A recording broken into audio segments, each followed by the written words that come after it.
It was the year that Cassius Clay beat Sonny Liston for the heavyweight championship. The year that Elizabeth Taylor and Richard Burton were married in Montreal. The year of the Great Alaskan Earthquake. It was the largest earthquake in North American history at 9.2 on the Richter scale. It was the age of the countercultural revolution and the beginning of the Vietnam War protests. It was also the year of my birth and another quite and largely unknown event that would change the history of science, and that is the topic of this final episode. By the 1930s, quantum mechanics was a fully fleshed out physics that met the principles discussed throughout this series to replace classical physics. It could explain everything we experience in our day-to-day world, and so much more. However, even after nearly a century, it continues to defy our common sense and seems mystical to almost everyone. The main question we will now address is why this is the case, and we will have to begin with a straightforward explanation of what Bell discovered and spend the remainder of this final episode discussing what that means.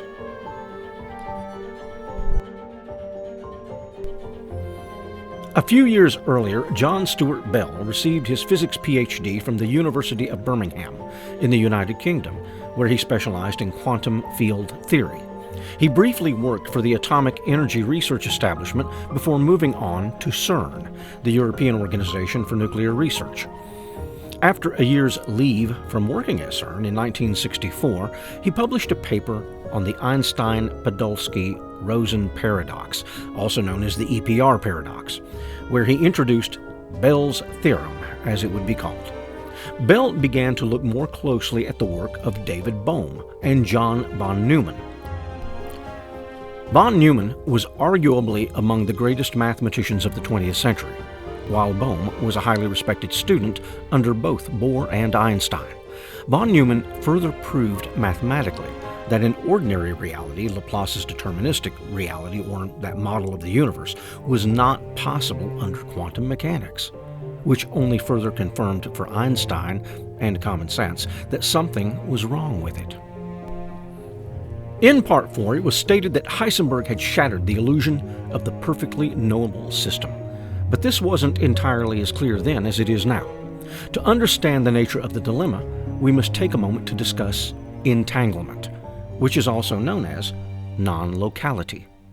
Laplace and our common sense tell us that all causes and effects are fundamentally local. Even radio broadcasts traverse a path through space, and the speed of light is the cosmic speed limit for all things. Quantum mechanics, however, is distinctly non-local, which is to say that it does not require a causal force to traverse a path in space. Entangled particles that are part of the same system can be as remote as opposite regions of the universe, and any change to the state of one particle instantaneously results in a change to the other without regard for the speed of light. Entanglement was the central dispute between Einstein and Bohr. Einstein at first tried to argue that entanglement was a symptom of an underlying problem with quantum mechanics, but eventually accepted that there was no inconsistency. He then shifted his argument to say that quantum mechanics was incomplete. Briefly stated, locality plus entanglement implies that there must be hidden variables. Bell realized that locality and entanglement, or non-locality, are mutually exclusive and cannot both be true in the same universe.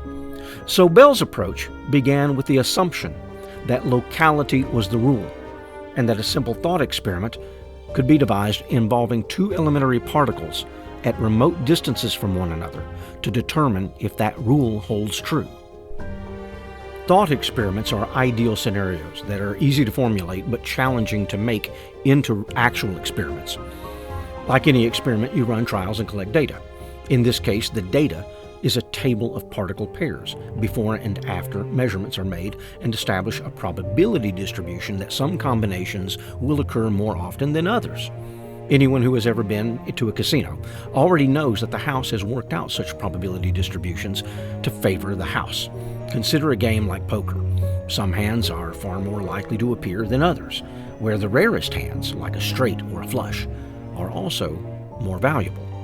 Knowing the probability will not tell you what hand is dealt from one hand to the next, but it will tell you that the apparent randomness of all total number of hands dealt will converge closer and closer to the probability distribution.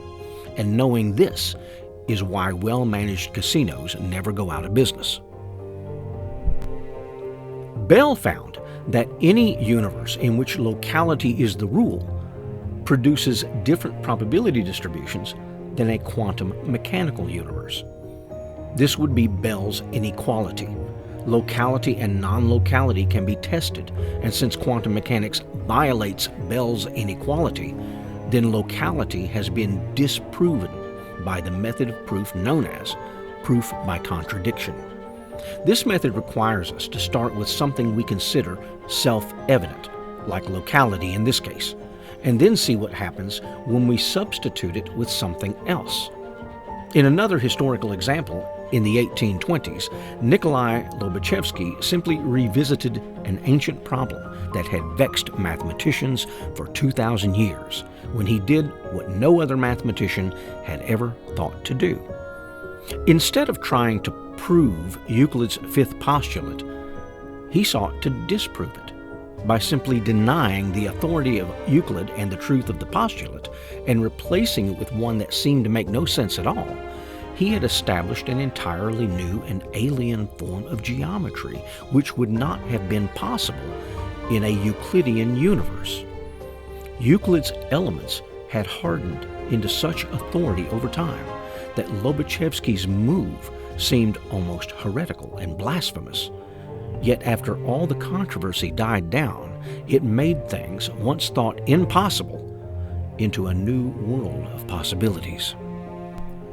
The significance of that discovery for science was not fully understood for nearly a century before Einstein employed it in his general theory of relativity and showed that geometry, or earth measure, was in fact more aptly described as space measure.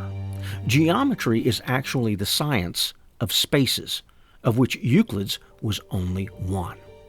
Bell's move was similar in this regard and effectively relegated the common sense notion of locality to the dustbin of history, alongside phlogiston and caloric. However, locality seems so much more embedded in our common sense than even those ideas and requires a bit more sophisticated thinking to consider. And that is why we must return to our concentric spheres and begin with the innermost sphere and consider what it means to make an observation. This question rests at the heart of the great debate between the giants of 20th century physics, and also rests at the heart of one of the oldest dictums etched on the Temple of Delphi in Greece. We can know nothing until we know something personal and intimate about the ways and means in which we access and process information. Our investigation must begin with Richard Feynman's maxim that we dare not fool ourselves, because no one can fool me better than I can fool myself. Even before Newton, René Descartes would introduce methodic doubt as a bedrock scientific principle and realize that our various sense modalities are not mere conduits through which reality passes to the brain. Our sense modalities actually transduce an external stimulus from one form into a signal. The brain receives the signal, not the raw stimulus. It then processes the signal into something out of which the brain can make sense. This realization inspired early 20th century philosophers to consider the extreme example of a brain in a vat in an evil genius's laboratory. The vat keeps the brain alive and provides a synthetic neural network that fools the brain into experiencing a matrix-like reality. In fact, this scenario has inspired no shortage of movies. We only see winged horses in our dreams because we have already experienced horses and wings. And when dreaming, the unbridled mind combines the objects of experience into random and unpredictable ways. As Marshall McLuhan once remarked, the medium is the message. Now consider an amputee who has lost an arm or a leg. Most amputees experience some form of what is known as phantom limb perception, which is to say, they continue to feel the presence of the missing limb. In the case of an amputee, the brain comes into conflict with itself when neurons associated with the missing limb are matched against the fact that the eyes no longer see one. This induces a pain that is alleviated by tricking the brain through the use of a mirror box. In other words, the brain maps reality and is only ever acquainted with its own map.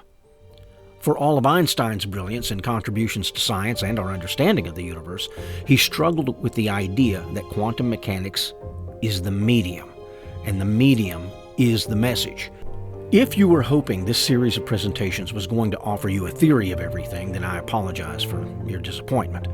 But I want to emphasize that it offers you something even more powerful: self-determination.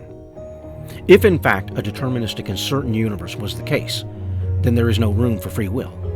It is our uncertainty that makes the future open-ended and the possibilities unlimited.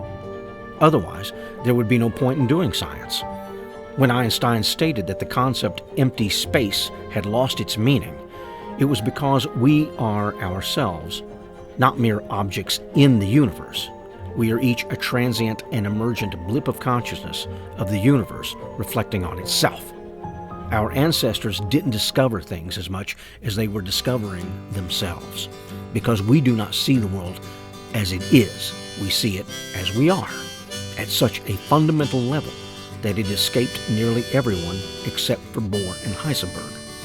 When everyone else was looking over their heads, Bohr and Heisenberg were looking inward.